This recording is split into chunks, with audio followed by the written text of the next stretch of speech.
Hello, everyone.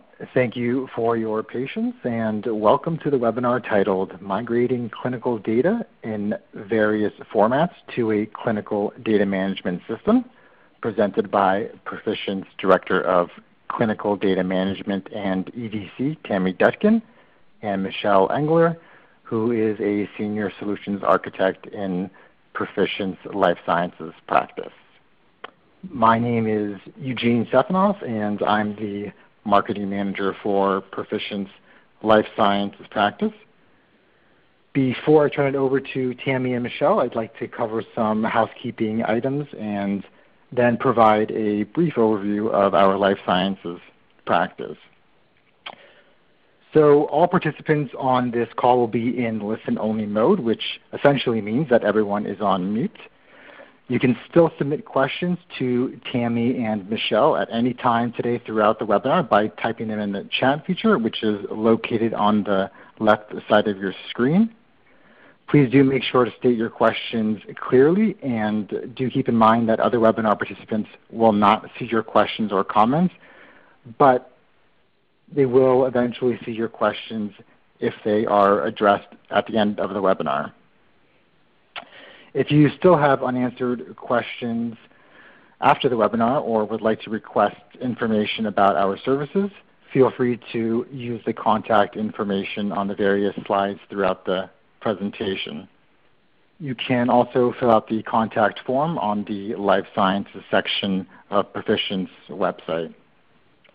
Keep in mind today's webinar is being recorded and it will be sent to you within several days, hopefully sooner. And a link to the PDF version of the presentation will be included as well. So now that we've covered the basic housekeeping items, I'd now like to cover a brief overview of Perficient.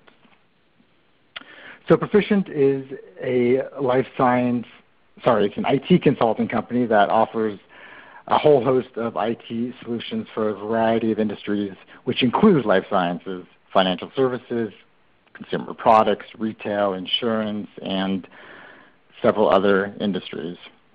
We have offices and employees all over the world, including the ones that you see on this map here. And as you may expect, most of our clients are from North America and Europe. So this slide here contains a bunch of facts. Just to point out a few, we were founded in 1997. We are a public company listed on the NASDAQ. And lastly, at the moment, we hover about 2,000 or so employees.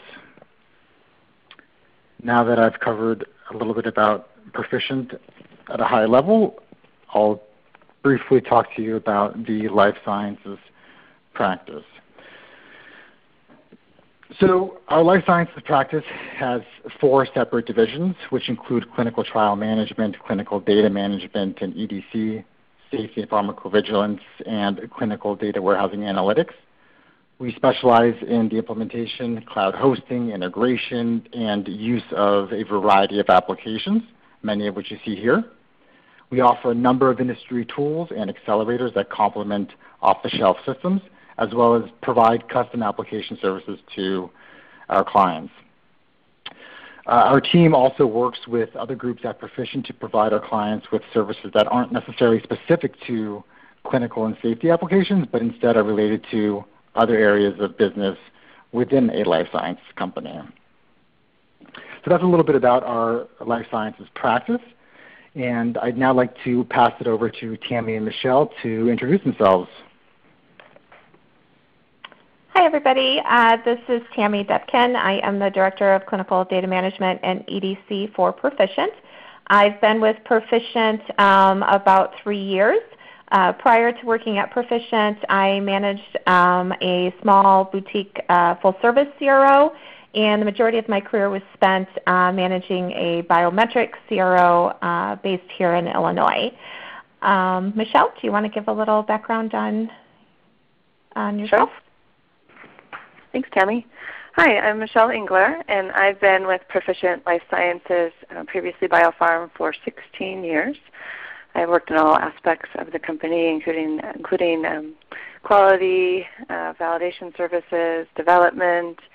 Really been involved in a lot of projects in terms of just supporting whatever aspects of clinical systems are needed. I have a lot of experience with 21 CFR Part 11, developing systems in a compliant manner for the industry.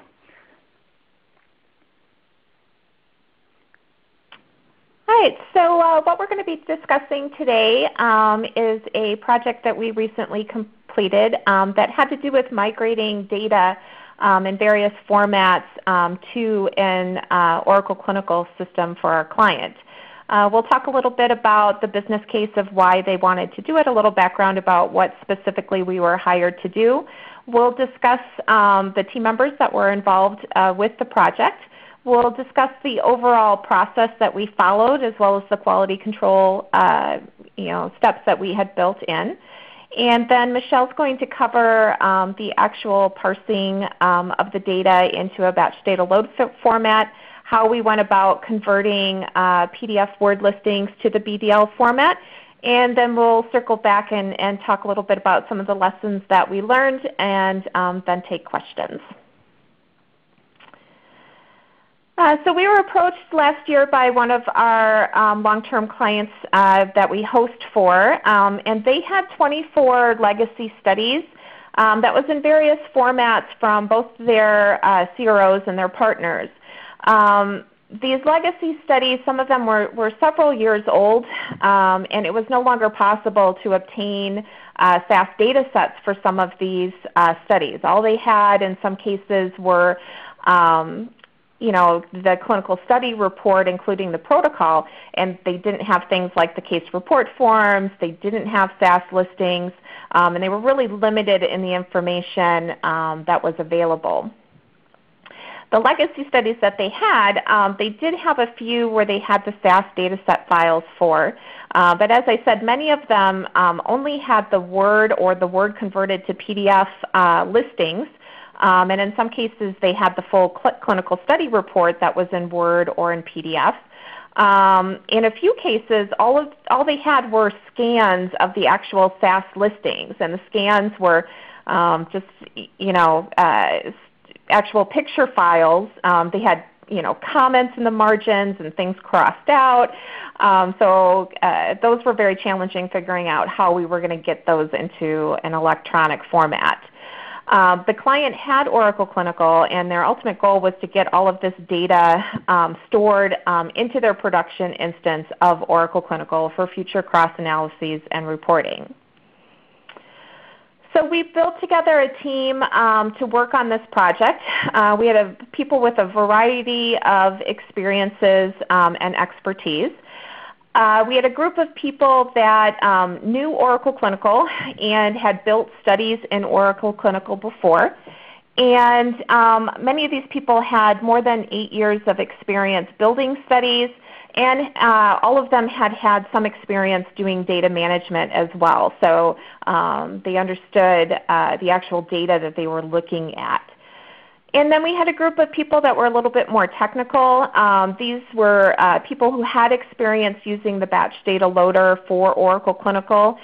They also had experience building studies. They all had experience with some interaction with data management, although several of them did not have data management experience.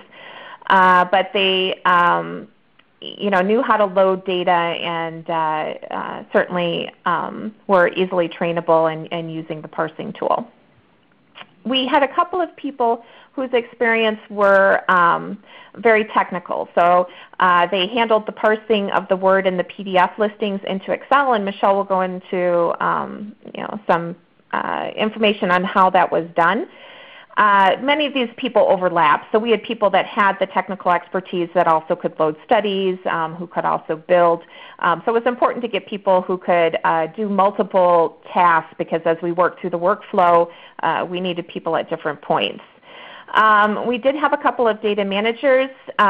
We used them to handle the quality control, making sure that they did UAT testing, checking the final quality control, creating the final quality control summary report to confirm that the data was loaded correctly. And then in addition, we had a few people that performed data entry, and it just so happened that we actually used some of our data managers for doing data entry.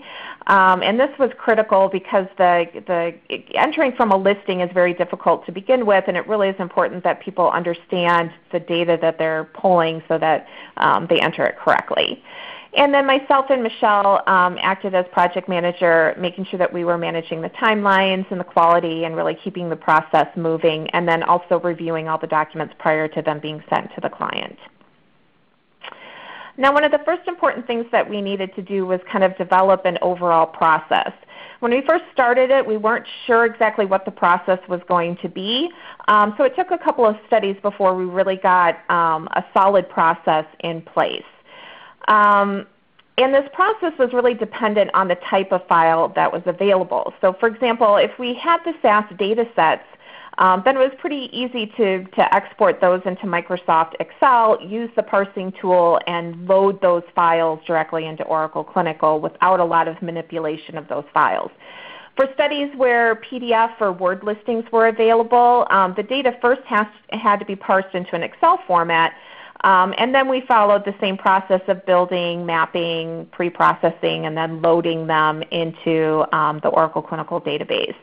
For studies where only scans were available, we still needed to build those studies in Oracle Clinical, but then we had to come up with a process for double key data entering them into the database, and then still following all of the same QC processes that we did throughout the project to make sure that we were still delivering a high-quality project or product, and at the end of the day, we were able to give the client the same sort of information.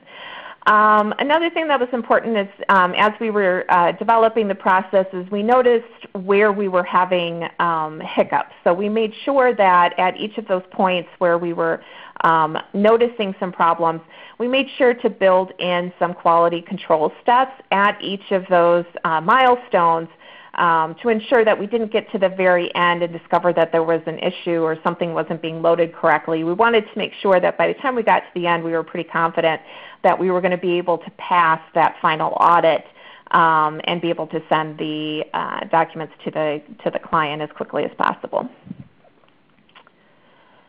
So as I said, we did build QC into every major step of the process. So prior to moving to the next milestone, we built in several checklists to make sure that we were had a process and had a methodology of what we were checking before we allowed it to move to the next step in the process. So we put together things like a builder peer review checklist to check on things having to do with the study design and the study definition, and making sure that the documentation that was supposed to be created during that step in the process was completed and was completed accurately. We also build in checklists for the parsing activity. We build in a checklist for reviewing to make sure that the load, so going from the files that were parsed to the point of batch data load, that those were loaded appropriately as well. And at the very end, when we thought that all activities were done, we created a QC summary report where we did some spot checks of the actual data, looking at the original source file, whatever that source file may have been, and checking it against OC to make sure that things were loaded and that no data had been modified during any of the processes. We also ran a few SQL checks to confirm that no records had been lost and that all of the data that was present originally did end up in the final database. In addition to all of these checklists and all the QC that we did, one of the important things that we did create was a study assumptions document. And this was started in the very beginning, whether it was at the point of parsing the data or at the point of building the data base. We made sure that throughout that whole process we kept accurate documentation and complete documentation of any assumptions that were made that would change what the original data was. So for example, something as simple as investigator number. All of their investigator numbers for each of these different studies all couldn't be 001 because you can only create that once in Oracle Clinical, and you can't keep updating that investigator information for every single study because we had multiple studies going on at the same time. So we had to come up with a convention for how we were going to enter or load the investigator number, knowing that it would not be equal to 001, but still maintaining the integrity of the data. So things like that, we made sure that we fully documented. That way, anybody going, coming along later in the process would be able to look back and see exactly what it is that we did. Michelle? Thanks, Tammy. So what we have here is sort of a breakdown of the different types of listings we were looking at. This is for one particular client. We were getting, the source data was coming from various different CROs in different places, and so we had it in some cases as PDF files. Sometimes it was Word files. Sometimes we got the SAS listing. Sometimes we got Excel files. So there really was a variety of source formats that we were working from. And each one had sort of a unique process we had to go through in order to get it parsed into Oracle Clinical. And this is detailing out some of the steps that were taken.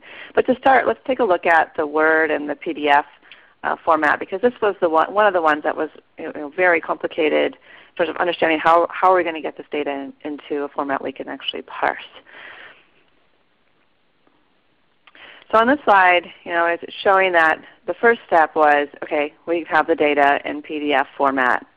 We need it to be in a format that's easily parsable. And so the first thing was to make a simple converter program to convert the PDF into TXT files. And we did it so that each TXT file, each text file was separated by pages. So each page was its own file, basically.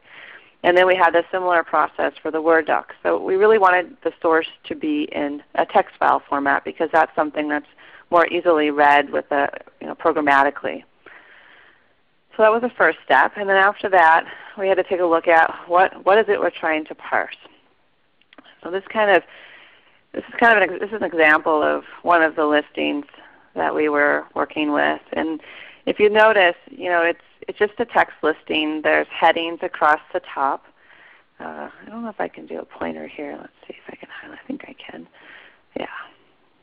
So here we have headings across the top here. And then we get into data, and you'll notice that there's multi-wrapping columns. So this particular response actually crosses 4 lines, whereas this other one crosses also 4 lines. Some of them were different numbers of lines. You'll also notice, if I can clear this. Yep. You'll also notice that if you're looking at, like for example, the system organ class preferred term, we have slashes in here. So we have multiple actual responses being separated by slashes. And in some cases we even had like responses within here that had a slash. So there was definitely some difficulty in just coming up with a convention of how exactly are we to programmatically look at this document and parse out what it's supposed to do. So one of the first things that was done was just to decide, okay, we can split based on column. And so we would figure out the number, the position, the column position, and say, okay, everything before column 16 is the site and the patient number. Everything after that is this NEAE question, and so on and so forth. Great.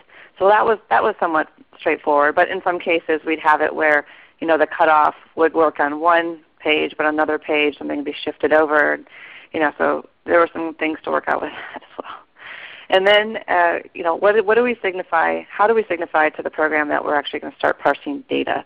And so then what we would do is sort of take the first column and say, as soon as you see PT NO dot, that means the next column is going to start the data. And as soon as you see a line like this, that means we're at the end of the data.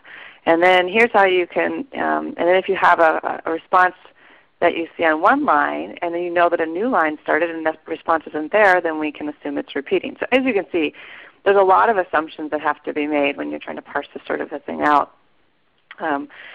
And it can only really be done custom for each study and to some degree each listing. Which that means is we couldn't validate this up front. We had to use programmatic code to actually parse out the listings and then perform the verification of the result of that parsing by hand, manually. And that's what we did. So let's take a look here. Another aspect of this listing to be aware of is that we had several footnotes that had to be taken into consideration. And then there were different cases of the footnote. Sometimes the footnote would be telling us what the list of values would be. Sometimes it would be saying specific, I don't think I have an example here, but sometimes it would be specific to all patients. There would be a footnote that was related to that. Or there would be one specific to just a single patient, or it might just be a unit for like a weight question, for example. So in addition to parsing out the listing to get the data out, we also had to take a look at these footnotes. And to a large degree, this had to be reviewed and processed manually, and how we were going to insert that and notate it in Oracle Clinical. So during this process of coming up with custom code to parse out these listings, an idea to sort of make it as reusable as we can, because as Tammy mentioned, we had many studies we were working with, and each study had a little bit of a different format, but some similarities as well. So what we did is created a configuration file, and the configuration file had certain elements that could be turned on or off, like what is the delimiter of data that has multiple responses in a single column, what signifies the end of the data, what are the column positions, these kinds of things. What we did is had a configuration file to help control that, and then as we needed to add more options to the code, we would also have them be turned on and off with the configuration file. So that was just a way to help streamline the process as we moved on, and to be able to reuse things and turn them on and turn them off easily.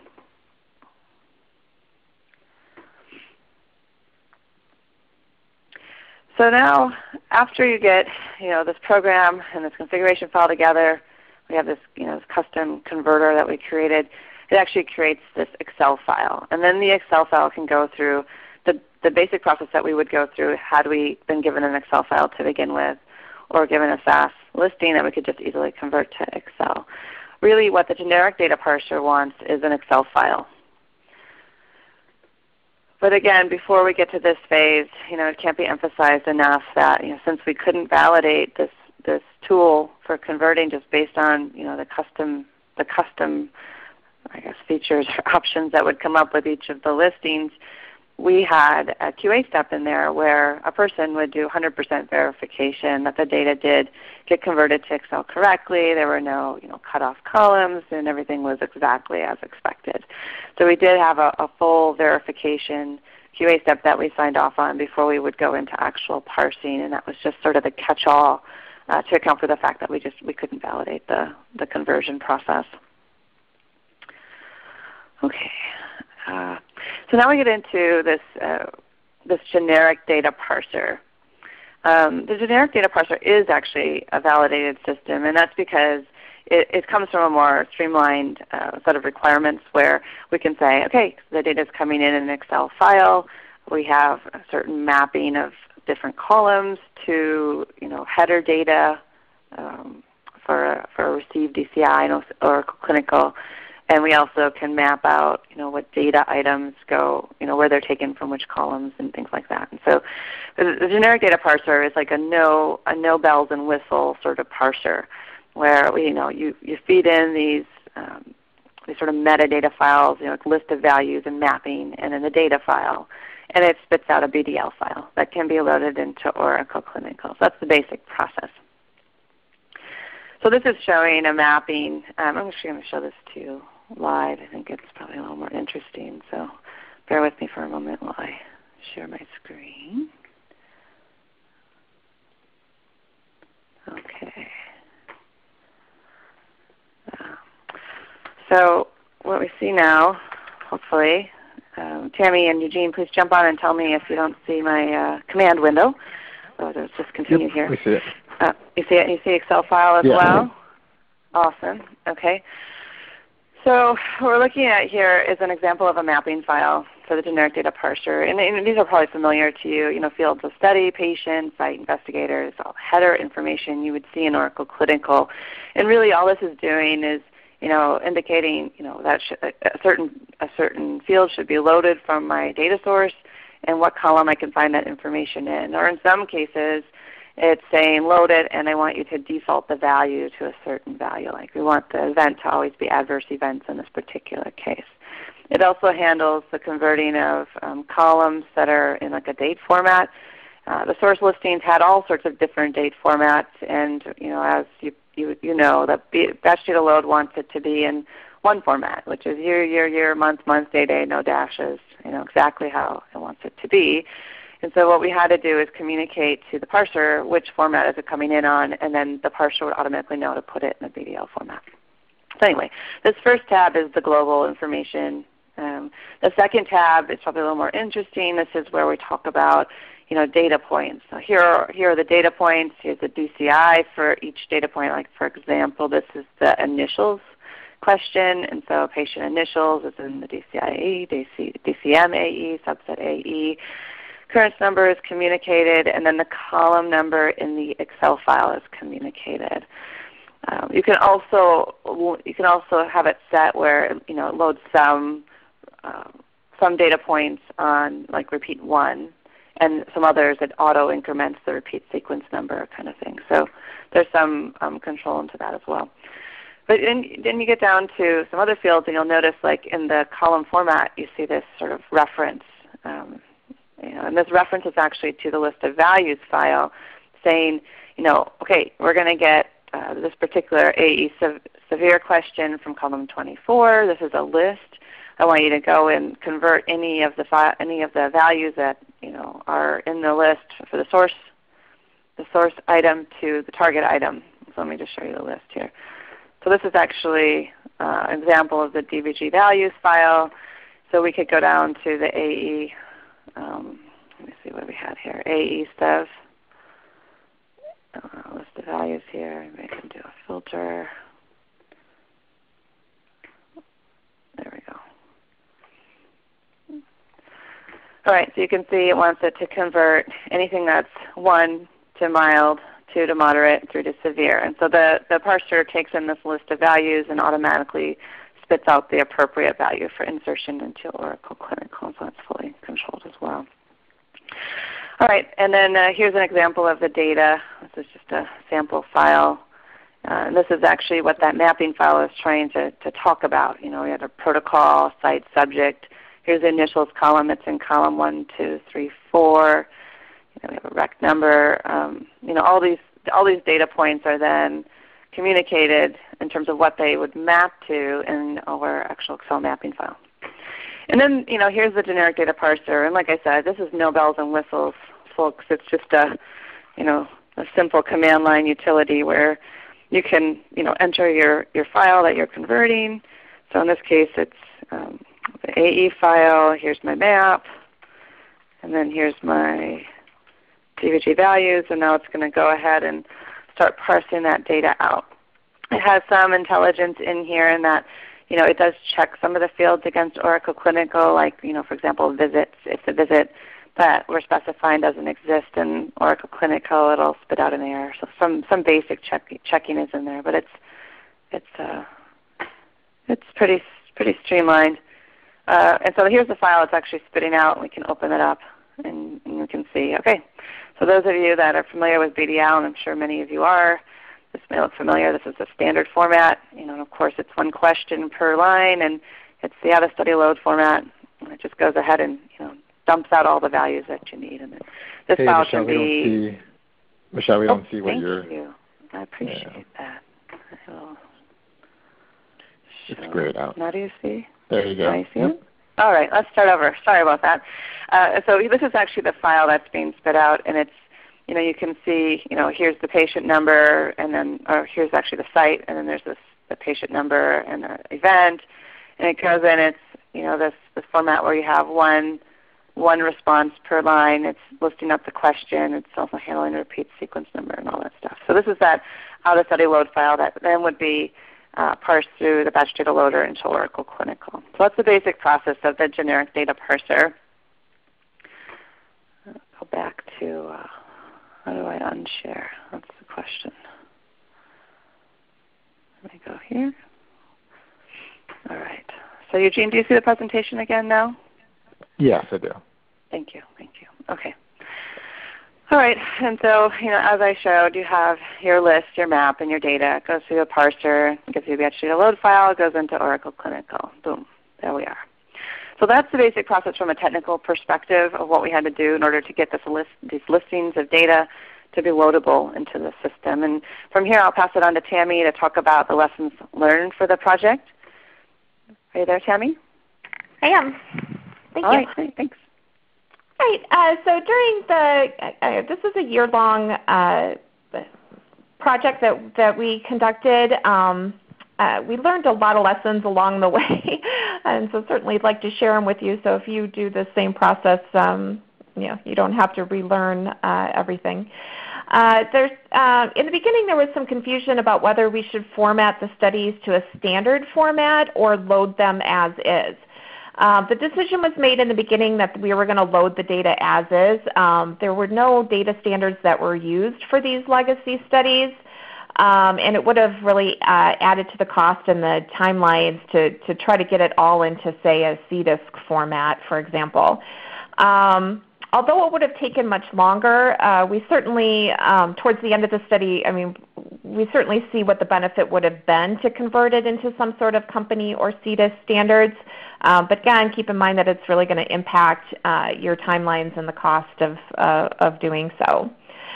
From the beginning, we noticed that it was really important that we set up some methods for making sure that we were communicating as a team.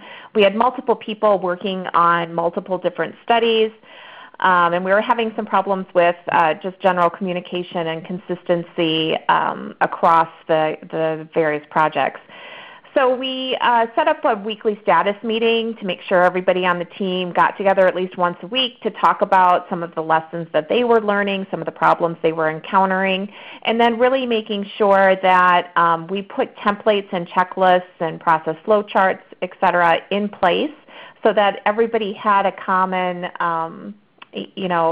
method on what it was that they were doing. We also kept a running issue log because we found that issues that we had encountered last year, we would encounter them again 6 months later, and nobody could remember what it is how we fixed it the first time. So it's really important that we kept a running issue log just to make sure that we handled things the same way each time. We tried to make sure that communication was consistent and formalized. It was really important to make sure you got on everybody's calendar, because just saying that you were going to touch base with everybody each week makes it not happen when everybody's heads down and working on the project. We did need to make sure that we were really flexible. None of the data was the same. We had some common rules that we were able to come up with, for example, how to handle footnotes, what to do with character dates, things like that. But each listing, each study was very unique. There weren't a lot of studies that were done by the same group or that were done during the same time period. So there were no standards that were used for data collection, nor were there any standards used for how they were putting the data in, and there certainly weren't any standards across the board for which system the data was coming out of. And of course, the data listings and the SAS listings and SAS data sets, et cetera, they didn't look like Oracle clinical studies necessarily. We were constantly challenged with data issues. Michelle showed you the whole issue with the column wrapping and the column positions. And we needed to make sure we stayed on top of those and didn't make any assumptions that something for a previous study was going to work for that study. Making sure that we did those QC checks and did really thorough QC checks was important to make sure that the study went well. The consistency checks, that end verification making sure that we were doing 100% verification at different points was important because we couldn't validate the parsing program. Now that being said, we did complete the project. It was, in our client's mind, was very successful. And this logic and this process of how we went about doing it could be applied to other systems besides Oracle Clinical.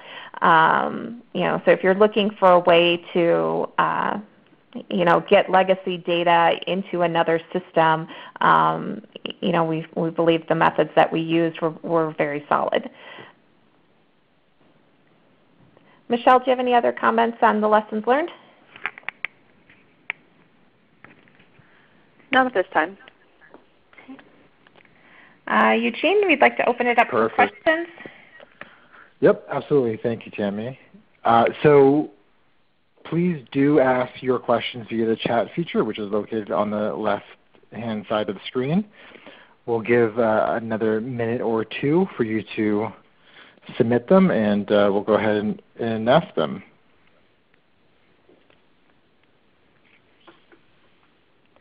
And while we're waiting for questions, Eugene, I just wanted to mention that this was a project that was tailored around a particular client, and as many of you may be looking at migration needs, you may realize that there's a lot of sort of differences between migration projects, and that's sort of the nature of them.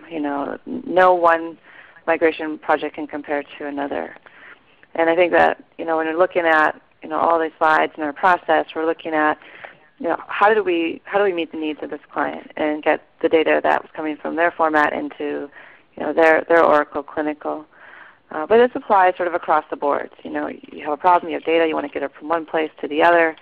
And I think at this point with our skills of clinical data management and development and our team, we put our heads together and we come up with the best solution for doing migration work as it's needed. So if you have just general questions about sort of migration, or the tools that we use or the process, feel free to ask, and we'll see what we can do to answer them the best of our ability.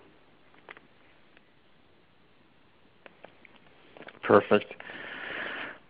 So Michelle, there was a question about, I think it was ESRI, and I asked for some clarification. I don't know if that's enough information for you to address.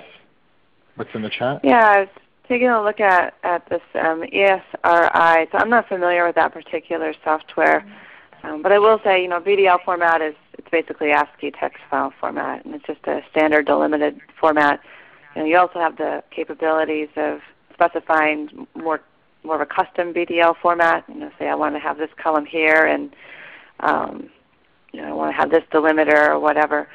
So in terms of batch data load format, maybe mapping like Excel or SAS listings to the batch data load format, I would imagine you could do that with other software. You wouldn't necessarily need to use a custom solution like we've done.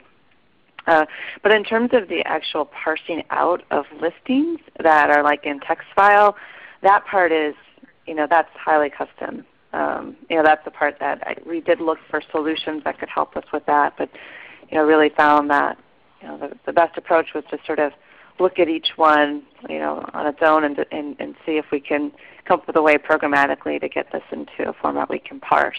That just saved us, a ton of time because there was a lot of data. We're looking at, pages and pages and pages of listings, and to try to hand key that was, much more complicated than having a program at least get you 90% there. Great, thank you.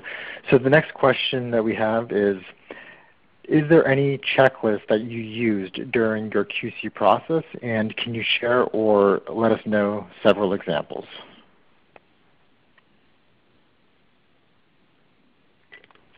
I think that one's for you, Tammy. Yeah, we did create several checklists for things like checking whether the study was created correctly. I don't have the checklists up and available, but let me see if I can find them real quickly. Maybe I can share my screen. just like making sure that the patients and the study sites were created, making sure when the study was built that second pass wasn't required, making sure the clinical planned events were created.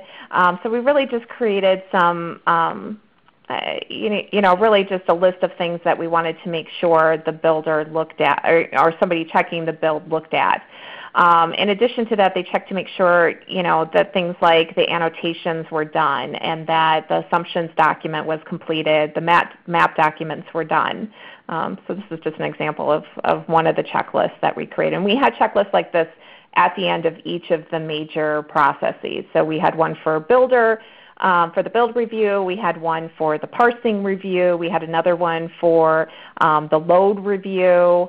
And then, of course, we had the final QC check that we did as well. Yeah, and I just wanted to add here that these were living and breathing documents, and so what would happen is if we found out that we made a mistake and we missed something, then what the process was, let's add another item to the checklist and make sure we don't do that again. So the process was sort of self-improving by having them be something we could add to. And one other note, we did use Bugzilla for logging any issues that we found along the way. That way we didn't have a bunch of Excel documents tracking stuff, and we made sure that we had all of the issues centrally located to ensure that they were all resolved by the time that we were ready to submit the study as well. Perfect, thank you. So we'll give it another minute for questions.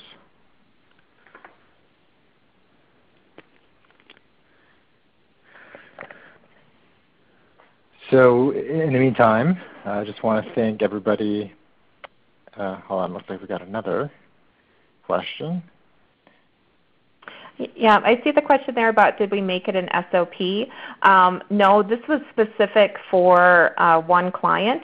So it was documented, in a project plan and et cetera. But it was a one-time deal. It wasn't something that we were going to continue to do beyond the one project. So no, we didn't make it an SOP.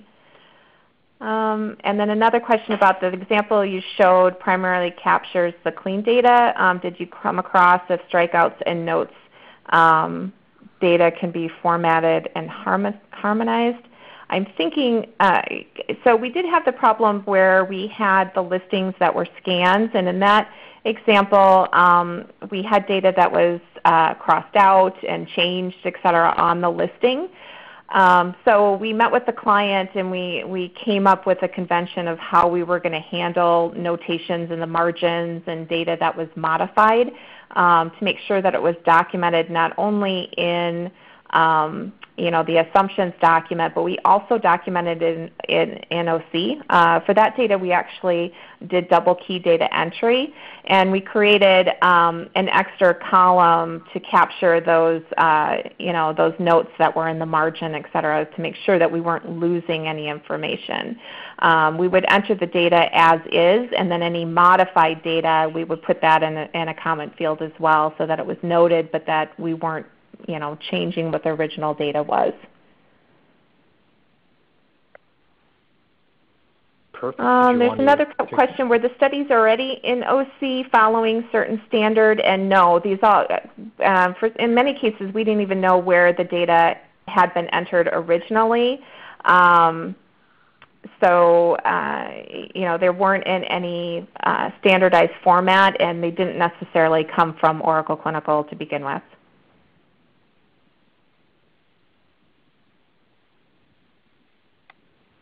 Perfect. Did I miss so anything? I think. Sorry. Go ahead, Michelle. I'm sorry. I just wanted to say, with the studies and the formats, we did have a lot of discussion with the team, about, should we, have a standard? What about the standard among the studies we're loading and things like that? And so we did try to maintain a convention across the studies as we could.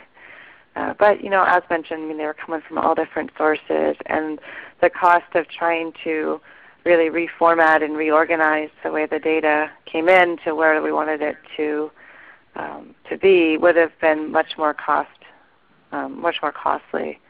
So we tried to standardize where possible, but with the idea of keeping costs manageable as well.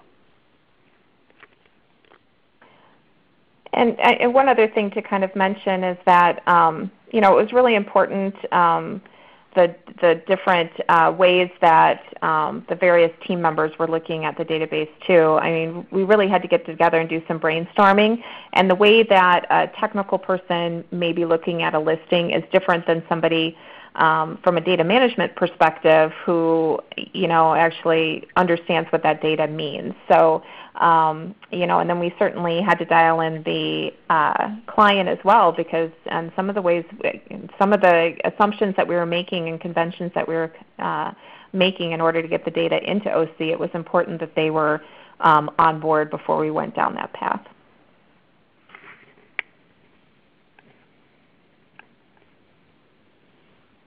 Perfect. Thank you. So since we don't have any more questions, that'll conclude the Q&A portion of the webinar. Just as a reminder, today's webinar is being recorded, and it will be made available on Perficient.com within several days for you to review and share with your colleagues. If we could be of any assistance, feel free to reach out to either Tammy, Michelle, or you can contact our sales team directly. On our website, there's lots of information about our various practices as well as Perficient as a whole. Feel free to browse around. And lastly, we have several upcoming webinars which we invite you to register for. You can see them on our website. So once again, thank you so much for your time, and we look forward to having you join future webinars. Thanks so much. Thank you.